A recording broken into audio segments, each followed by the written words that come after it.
अजीज़ तलबा, आज हम लोग तफरीकी मसावत के दर्जे और रुतबे मालूम करना सीखेंगे। कल वैसे हमने दर्जे की और रुतबे की तारीफ़ें देखी है और कुछ मिसालें भी देखी है। तो आज हम लोग एक्सरसाइज 6.1 के कुछ क्वेश्चन करने जा रहे हैं। तो आपको ये बोर्ड एग्ज़ाम में पूछता है कि तफरीकी मसावत के दर्जे और रुतबे मालूम कीजिए।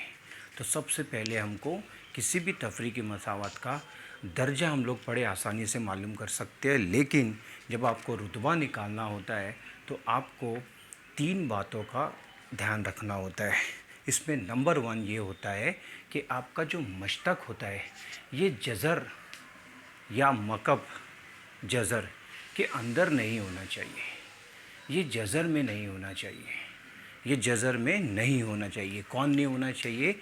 आपका जो मश्तक की अलामत है, मैं लिखता हूँ यहाँ पर for example 1 + dy/dx = 0।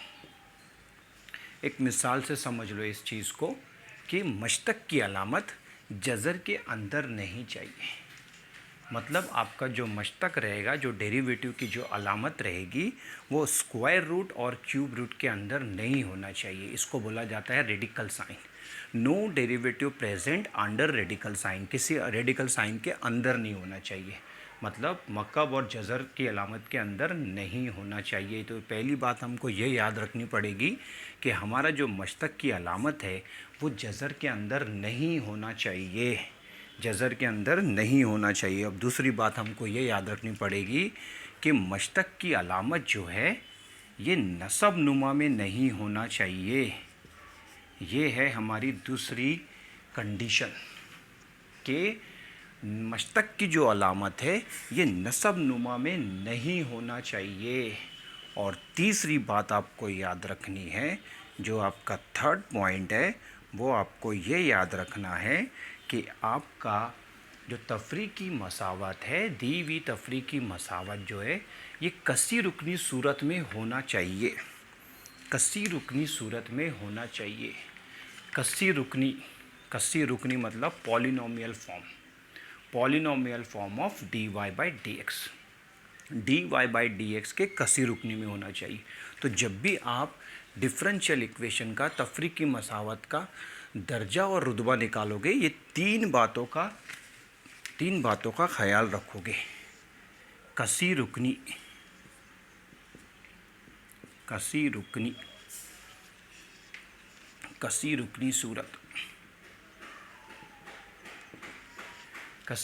Surat polynomial form. ठीक है, अगर आप इसको इंग्लिश में अच्छे से समझें तो मैं आपको इंग्लिश में इसको जल्दी से समझाता हूँ, देन फिर मैं उसको उर्दू में आपको दोबारा से और समझा देता हूँ अच्छे से। जब भी हम लोग तफरीकी मसावत का दर्जा और रुतबा निकालेंगे तो हमको 3 बातें ध्यान में रखनी है। Number 1, no derivative present under radical sign. सबसे पहली बात, रेडिकल साइन के अंदर आपको डेरिवेटिव नहीं चाहिए। No derivative present is in the denominator में डेरिवेटिव नहीं होना चाहिए। नसब नुमा में डेरिवेटिव नहीं होना चाहिए। मश्तक की अलामत नसब नुमा में नहीं होना चाहिए। और तीसरी बात यह है कि given polynomial must be in polynomial form of dy/dx। जो गिवन आपकी तफरीकी मसावत है, जो आपकी दी हुई तफरीकी मसावत है, वो कसी रुकनी सूरत में होना चाहिए। तो ये 3 बातों को दिमाग में रखते हुए हम लोग आज के अपने सवालात को हल करते हैं। तो ये मिसालों से आपको समझ जाएगा कि कैसे आपको इसको हल करना है। तो चलो हम लोग हमारा फर्स्ट एग्जाम्पल लेते और देखते हैं कि इसको आप कैसे कर पाओगे। तो फर्स्ट एग्जाम्पल देखते हैं। Cube root of under root, ये आपका फर्स्ट एग्जाम्पल है, under root 1 + dqy/dx³ is equal to d2y/dx² plus dy/dx the whole square plus x।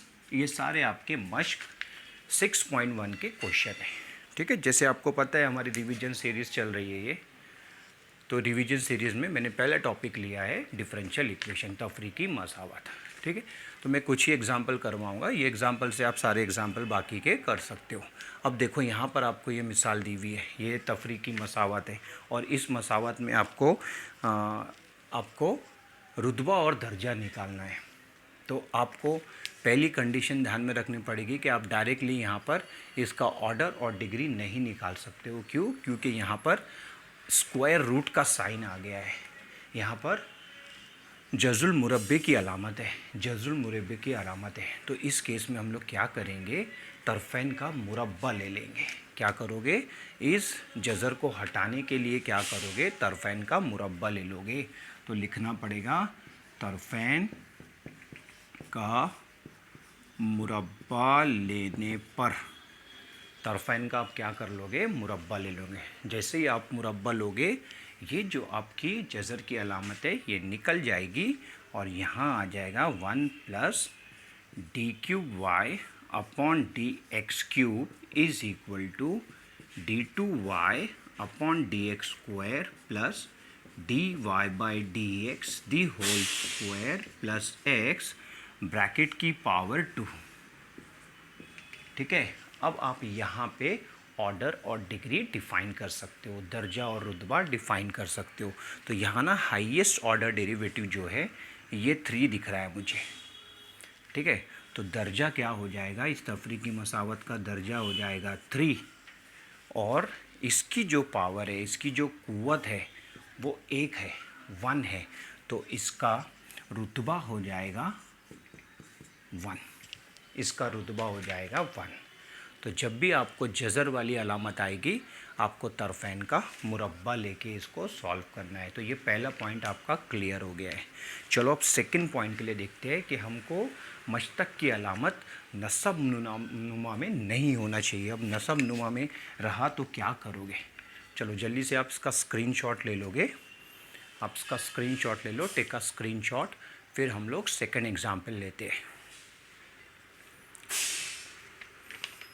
Yes, C second example. चलो हम लोग अब सेकंड एग्जाम्पल देखते हैं, जहाँ आपको मश्तक की अलामत जो है ये नसब नुमा में मौजूद है। तो अगर नसब नुमा में मौजूद रहा तो क्या करोगे। सेकंड एग्जाम्पल देखो आप, सेकंड एग्जाम्पल है आपका D Y by D x equals to 2 sine X plus 3 upon D Y by D X. ये आपका सेकेंड एग्जाम्पल है। देखो यहाँ क्लियरली दिख रहा है कि मश्तक की अलामत जो है नसब नुमा में है। तो आप क्या करोगे, तरफ़ैन को D Y by D X से ज़रब कर लोगे। ज़रब करने पर तरफ़ैन को क्या कर लोगे, D Y by D X से ज़रब कर लोगे। तो ज़रब करने से क्या हो जाएगा, ये बन जाएगा D Y by D X, इसकी पावर कितनी आ जाएगी 2 और इधर आ जाएगा 2 साइन एक्स प्लस 3।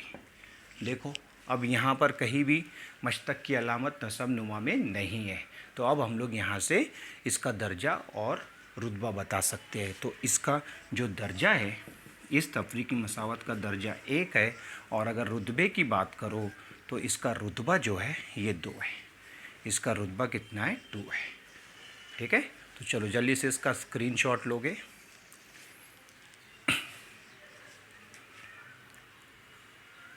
चलो अब हम लोग चलते हैं हमारे तीसरी मिसाल की तरफ। ये तीसरी मिसाल आपको बोर्ड एग्ज़ाम में पूछ सकता है ना। ये तीसरी एग्ज़ाम जो मिसाल है ये आपको बोर्ड एग्ज़ाम में पूछ सकता है, क्योंकि ये बहुत अच्छी मिसाल है। देखो ये कैसी मिसाल है, मिसाल नंबर 3, तीसरी मिसाल है आपकी ये। D two Y upon D x square इसकी power 2 plus cos of d Y by D x equals to 0। इसको ना स्टार बना लोगे। ये स्पेशल केस है, ये स्पेशल केस है। अब देखो यहाँ पर जो तफरीकी मसावत है ये D Y by D X के कसी रुकनी सूरत में नहीं है, कसी रुकनी सूरत में नहीं है। अब आप बोलोगे सर ये कसी रुकनी सूरत में क्यों नहीं है, तो मैं आपको बता देता हूँ ये कसी रुकनी सूरत में क्यों नहीं है। क्योंकि इसके साथ ना फंक्शन आ रहा है, तफाउल आ रहा है। D Y by D X के साथ क्या आ रहा है, तफाउल आ रहा है, फंक्शन आ रहा है। तो आपको सिर्फ इतना ही ध्यान में रखना है, अगर D Y by D X के साथ कोई तफाउल आ जाए, कोई फंक्शन आ जाए, तो वो पॉलिनोमियल फॉर्म नहीं होता है, वो कसीर रुकनी सूरत नहीं होती है। और अगर दी हुई तफरीकी मसावत कसीर रुकनी सूरत में नहीं है, तो इस केस में आप तफरीकी मसावत का रुतबा बयान नहीं कर सकते।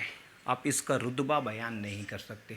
दर्जा आप बयान कर दोगे कि इसका दर्जा जो है, इसका दर्जा जो है ये 2 है, लेकिन रुतबा जो है, ये रुतबा जो है यहाँ पर बयान नहीं किया जा सकता। रुतबा यहाँ बयान नहीं किया जा सकता। उसका रीज़न ये है, उसकी वजह ये है कि हमारी जो तफरीकी मसावत है ये कसी रुकनी सूरत में नहीं है, D Y by D X की कसी रुकनी सूरत में नहीं है। ठीक है, तो ये तीनों पॉइंट्स आपको ध्यान रखने हैं और ये तीनों पॉइंट्स को समझ के आपको बाकी के क्वेश्चन करने हैं। आई होप आपको ये तीनों भी पॉइंट्स अच्छे से समझ में आए हो। अगर आपको ये अच्छा लगा हो तो आप इस वीडियो को ज़रूर लाइक कीजिए और साथ ही साथ हमारे चैनल को लाजमी सब्सक्राइब कीजिए। तो मिलते हैं हमारी नेक्स्ट वीडियो में, तब तक के लिए अल्लाह हाफ़िज़।